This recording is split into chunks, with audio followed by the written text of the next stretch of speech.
Jamais sans la grâce, une dévotion matinale proposée par l'Église évangélique de la grâce en collaboration avec l'Institut théologique de Cotonou.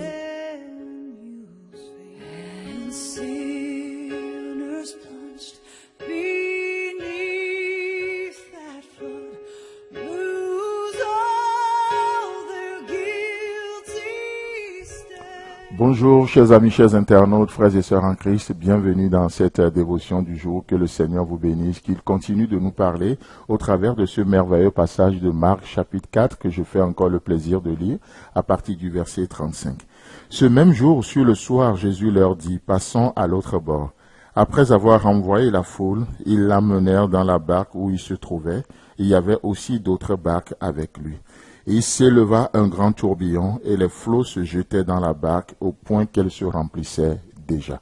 Alors déjà, ce verset nous montre, comme on le disait hier, que les choses vont parfois très vite dans nos vies. Tout s'écroule autour de nous. Tout comme la vie de Job, en une seule journée, qu'est-ce qui se passe? Il perd tout. Il perd ses biens, il perd ses enfants, il perd sa position, il perd sa santé, il perd tout. Parfois, nous avons l'impression que tout nous abandonne. Nos ressources nous abandonnent, notre santé nous abandonne, même nos facultés nous abandonnent. Tellement de choses nous abandonnent.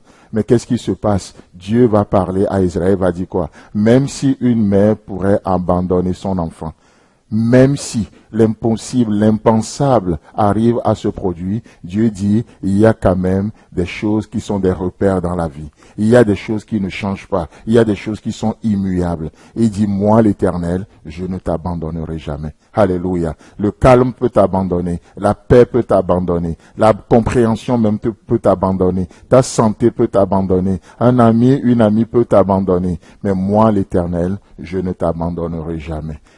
C'est beau, n'est-ce pas? Et les disciples étaient dans la joie de passer à l'autre bord. Quand Jésus-Christ leur avait parlé, Jésus-Christ avait donné l'ordre de passer à l'autre bord. C'était avec joie. Ils voulaient rentrer dans une autre dimension avec le Seigneur. Mais laissez-moi vous dire que chaque niveau, chaque dimension nous réserve un type de démon particulier. Chaque niveau dans notre vie avec ses résistances. Chaque niveau avec ses démons.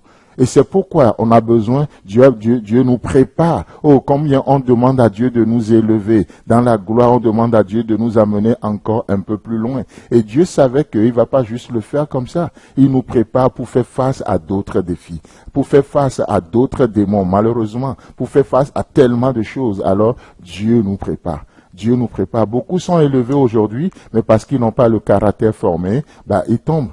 Ils tombent, leur caractère les rattrape. Le caractère les rattrape. Et là, Jésus-Christ forme ses disciples. Et là, lorsque les tourbillons vont arriver, comme on le disait hier, ils vont faire recours à tout ce qu'ils savent faire. Mais pourquoi ne pas crier plus tôt? Comme on le disait hier, pourquoi ne pas crier plus tôt? Ils vont voir que, non, leur secours ne peut pas venir des hommes. Leur secours ne peut pas venir de leur CV. Leur secours ne peut pas venir de leur expérience et de pêcheurs qui savent comment faire les choses. Ils ont tout épuisé.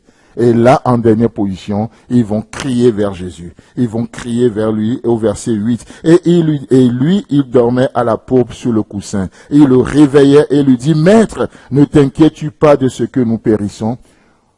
Oh, peut-être c'est le cri de quelqu'un ce matin. Maître, ne t'inquiètes-tu pas de ce que je dois payer mon loyer? Maître, ne t'inquiètes-tu pas de ce que je dois payer mes factures? Maître, ne t'inquiètes-tu pas de ce que Covid fait? Maître, ne t'inquiètes-tu pas de telle situation? Ne t'inquiètes-tu pas de ce que je vis? Oui, si Jésus s'inquiète, il s'inquiète. Et lorsque nous crions à lui, oh, il nous écoute, n'est-ce pas? La Bible dit, lorsqu'un malheureux crie, l'Éternel entend et il le délivre de toutes ses frayeurs au nom puissant de Jésus-Christ. Alors, mais combien nous mettons de temps? Vous savez, dans l'histoire d'Israël avec les Juifs, qu'est-ce qui se passe? Ils sont souvent envahis par les ennemis. Et les Juifs pensaient qu'ils pouvaient eux-mêmes faire quelque chose. Au lieu de crier vers Dieu, les Juifs essayaient de se défendre. Ils échouent. Et l'ennemi vient, ils pêchent contre l'Éternel, et l'ennemi vient. Et ils se battaient. Et ils sont assiégés tout le temps. Ils sont vaincus. Et là, ils restent dans la domination, que ce soit des Philistins ou d'autres peuples encore, et ils sont là. Jusqu'à ce que, à un moment donné, ils réalisent que leur compétence ne peut pas les sauver, et ils crient à Dieu. Parce qu'il n'y avait plus de roi, alors qu'est-ce qui se passe? Dieu envoie un juge.